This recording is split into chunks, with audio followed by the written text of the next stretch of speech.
eu sei por que você tem dificuldade de entender a Bíblia. Eu sei por que você tem dificuldade de analisar um texto bíblico. Vai doer. Para de assistir o vídeo agora. Você teve a chance, você não saiu do vídeo. Agora não vale sair mais. Você não entende a Bíblia porque você não quer entender a Bíblia. Você quer o tempo todo procurar um objeto oculto, procurar uma revelação absurda que seja misteriosa, que ninguém nunca ouviu falar, para que você diga isso para as pessoas e então você tenha a aparência de um grande estudioso, grande estudiosa da Sagrada Escritura. Esse é o seu problema e é por isso que você diz que não entende a Bíblia. Pessoal, a Bíblia é uma grande narrativa. 70%, 80% da Bíblia é história. Então você para e lê a história. E entende a história. O que está sendo contado ali? Não dá para todo dia ter uma revelação nova, espetacular, ter uma visão única sobre esse texto. Desde quando existe a Bíblia? Vamos pegar desde quando existe o Antigo Testamento, lá no tempo de Moisés, que já tinha ali a Torá escrita, né? Os livros da nossa Bíblia, de Gênesis, Êxodo, Levíticos, Números e Deuteronômio. Você tem certeza que hoje você vai conseguir pensar alguma coisa que ninguém nunca pensou? Que você vai encontrar algo no texto que ninguém nunca encontrou? Mas o seu papel é de entender o que está escrito e explicar para a geração futura aquele entendimento clássico, de explicar para as pessoas o que está lá. Pregar a palavra de Deus e estudar a palavra de Deus não é todo dia colocar um significado novo, não é todo dia atrair um significado novo. É fazer o básico bem feito. Quantos estudos bíblicos meus, quantas pregações minhas que estão no YouTube, disponível aqui no canal Café e Teologia, e alguém comenta embaixo: ah, você explicou o texto, mas não teve revelação. Ah, você é formado em teologia, mas eu não ouvi nenhuma novidade. Mas que novidade, cara? Eu vou pregar o texto daquela mulher que tinha um fluxo de sangue, tinha um sangramento, ela toca na veste de Jesus e ela é curada. O que você quer que eu fale? Senão que tinha uma lei que tornava ela imunda por ter sangramento, que ela teve que enfrentar a população, que ela teve fé para tocar em Jesus. O que mais você quer que eu fale? Que Jesus ia curar a filha de Jairo, uma pessoa importante, mas ele parou e deu a mesma importância para aquela mulher desconhecida, que ninguém se preocupou em procurar saber o nome dela, mas ela foi curada pela fé. Você quer que eu fale mais o quê? Não há assim, uma revelação nova. Outro problema é aquela pessoa que tenta o tempo todo imputar um significado da Bíblia. Outro dia eu fui até seco, né, para não dizer mal educado, fui grosso com um colega. Me chamou e fez uma pergunta sobre o falar em línguas estranhas, lá de Atos capítulo 2, que línguas estranhas foram faladas. Aí eu falei, cara, Atos 2 não é bem língua estranha, língua de anjo não, lê o texto aí. Você tem até uma relação de outros povos que compreenderam na sua língua nativa o que os apóstolos estavam orando durante o derramamento do Espírito Santo no dia de Pentecostes em Atos 2. O grande espanto ali é como é que galileus que não haviam estudado idioma, que não dominavam os idiomas das regiões da época, estavam conseguindo adorar a Deus naquele idioma. É isso que chama atenção. Mas não tem língua de anjo ali. Aí o aluno vai e fala assim, ah, mas lá em Corinto era língua de anjo, né? Aí eu disse, para. Você deve ler o texto e extrair o seu significado. Você está tentando imputar um significado no texto. E eu sei que você não vai parar enquanto você não conseguir enxertar a língua de anjo em qualquer lugar da Bíblia. Não é assim que se estuda a Bíblia. Nossa conversa acabou.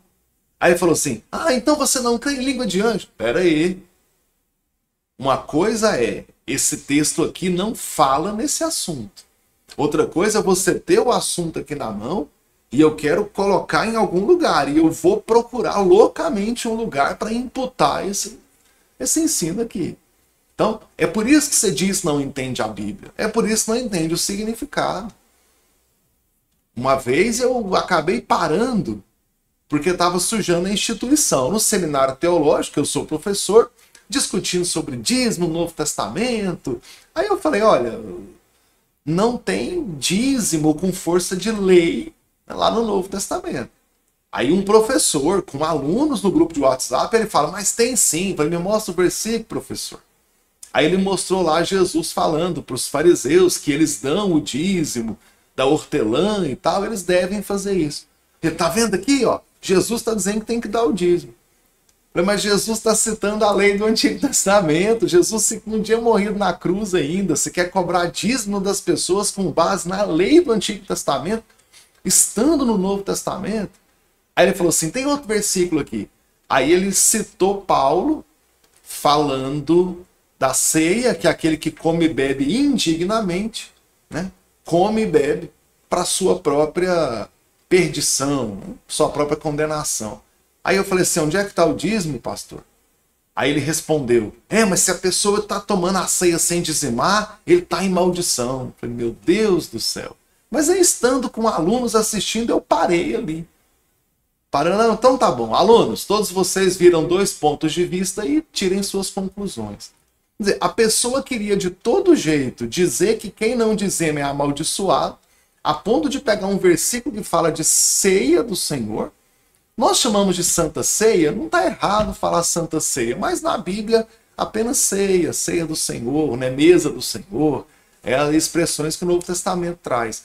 E você tentando enxertar uma teologia que já existe, já está na sua cabeça, e eu quero enxertar no texto bíblico. Aí alguém fala assim, então você é contra o dízimo, então você é contra dizimar. Não, eu sou a favor do dízimo, eu sou dizimista, eu prego na minha igreja, onde eu sou pastor, a favor do dízimo.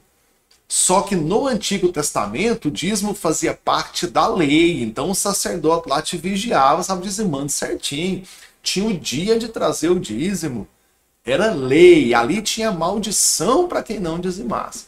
No Novo Testamento, nós seguimos o padrão do Novo Testamento, que é dar sempre, dar com alegria, proporcional ao que ganha. Isso o Novo Testamento diz. Sempre com alegria e proporcional. Qual o valor deve ser dizimado? Qual o valor que deve contribuir? O Novo Testamento não tem um valor. No Antigo Testamento tem 10%. E que não fere o Novo Testamento, né, os critérios do Novo, e não deixa de ser antibíblico porque está no Antigo Testamento. Mas, hora nenhuma, eu imputo maldição para quem não contribui. Mas a Bíblia tem muitas bênçãos para quem tem o coração aberto para Deus. E tem outro ponto ali, já que toquei nesse assunto. Se você acha que o seu dízimo está comprando Deus, vai dar dinheiro em outro lugar. Porque onde eu sou pastor, não tem espaço para isso, não. Você dá sua dedicação a Deus, dá o seu coração, no sentido do quanto você ama aquele lugar e adora a Deus lá, da roupa que você escolhe, ao seu comportamento no culto, ao modo como você presta atenção nos cultos, nas pregações, nos estudos bíblicos e se esforça para aplicar esse estudo bíblico na sua vida, onde você tem como o ser cristão, não ir à igreja, mas ser um cristão todo dia na sua casa, nos seus negócios. Isso é ser cristão. E entre todas essas, a contribuição financeira sempre fez parte do culto, tanto no Antigo quanto no Novo Testamento. Então tem contribuição no Antigo Testamento antes da promulgação da lei, tem oferta antes da lei entrar, hoje, depois da lei, também tem contribuição e oferta do mesmo jeito. Então é um método de arrecadação que eu creio que é abençoado por Deus. Agora, querer amaldiçoar alguém, e aí volta ao assunto da interpretação, onde as pessoas vão, ao invés de extrair o significado e se conformar com o significado que está vendo ali, ela tenta duas coisas. Ou o tempo todo tentar extrair uma coisa nova, e aí você tem uma série de problemas, ou você quer enxertar uma teologia, uma conclusão teológica que já existe, e eu quero de todo jeito enxertar no texto bíblico. E aí eu tenho uma série de problemas. A ponto de que muitas vezes tem frase de efeito, tem frase de filósofo, tem frase até de ateu. Eu escutei outro dia um pregador falando que é a tempestade que forma o bom marinheiro. Aí ele foi lá e leu o texto de quando Jesus acalma as águas, né? Tá lá numa tempestade, os discípulos no barco, a tempestade atacando o barco e Jesus acalma a tempestade no final daquela narrativa ali. E ele começa dizendo que a tempestade que forma o bom marinheiro, se Deus te pôs na tempestade, é porque ele quer te forjar, quer te fazer prosperar e quer te fazer crescer. Aleluia! Só que ele esqueceu que o autor dessa frase é o Shakespeare. E o Shakespeare diz que mar calmo não forma bom marinheiro. Baseado no Shakespeare, que disse que mar calmo não forma bom marinheiro, ele cunhou a frase: a tempestade forma o bom marinheiro, que é uma antítese muito simples, e ele enxertou essa frase em Jesus andando sobre as águas no meio da tempestade. E aí? Tem mesmo que inventar uma frase baseada no Shakespeare para poder dizer que Jesus anda sobre as águas? E será que aquele texto lá pode realmente ser aplicado dessa forma? Não estou dizendo que não pode, tá? Apenas avaliem aí. Então, quer entender a Bíblia? Com simplicidade, com o coração aberto, sem ter um preconceito, não preconceito no sentido de discriminação, mas ter um conceito pré-concebido, né? Sem nenhum conceito já estabelecido, leia o texto, analise o que está ali que você pode extrair de conhecimento e pregue. Já sabe tudo desse texto? Já acredita que entendeu todo o texto? Pronto, ensina para as pessoas. Tem alguém que não sabe. Ah, mas é um texto conhecido, todo mundo já conhece? Então pregue outro. Eu tenho esse cuidado. Textos muito conhecidos eu evito. Especialmente em igrejas onde há crentes que têm lá muitos anos de fé já, que certamente já ouviram muitas vezes aquilo. Todo mundo já ouviu. É a Arca de Noé, é Elias e os profetas de Baal, é Jesus andando sobre as águas, mulher com fluxo de sangue, filha de Jairo, Davi e Golias. Mas, gente, o tamanho da Bíblia, procura outra coisa, estuda outro texto e prega. Mas sempre aprendendo com o texto e ensinando o texto. Não tente ensinar o texto bíblico, não tente procurar pelo em ovo, não tente procurar chifre em cavalo, em égua, e não tente enxertar um conhecimento que você acha que tem e acha que dá para aplicar. Fez isso? Você vai interpretar a Bíblia corretamente e será muito bem sucedido no seu ministério aí de pregação e de evangelismo.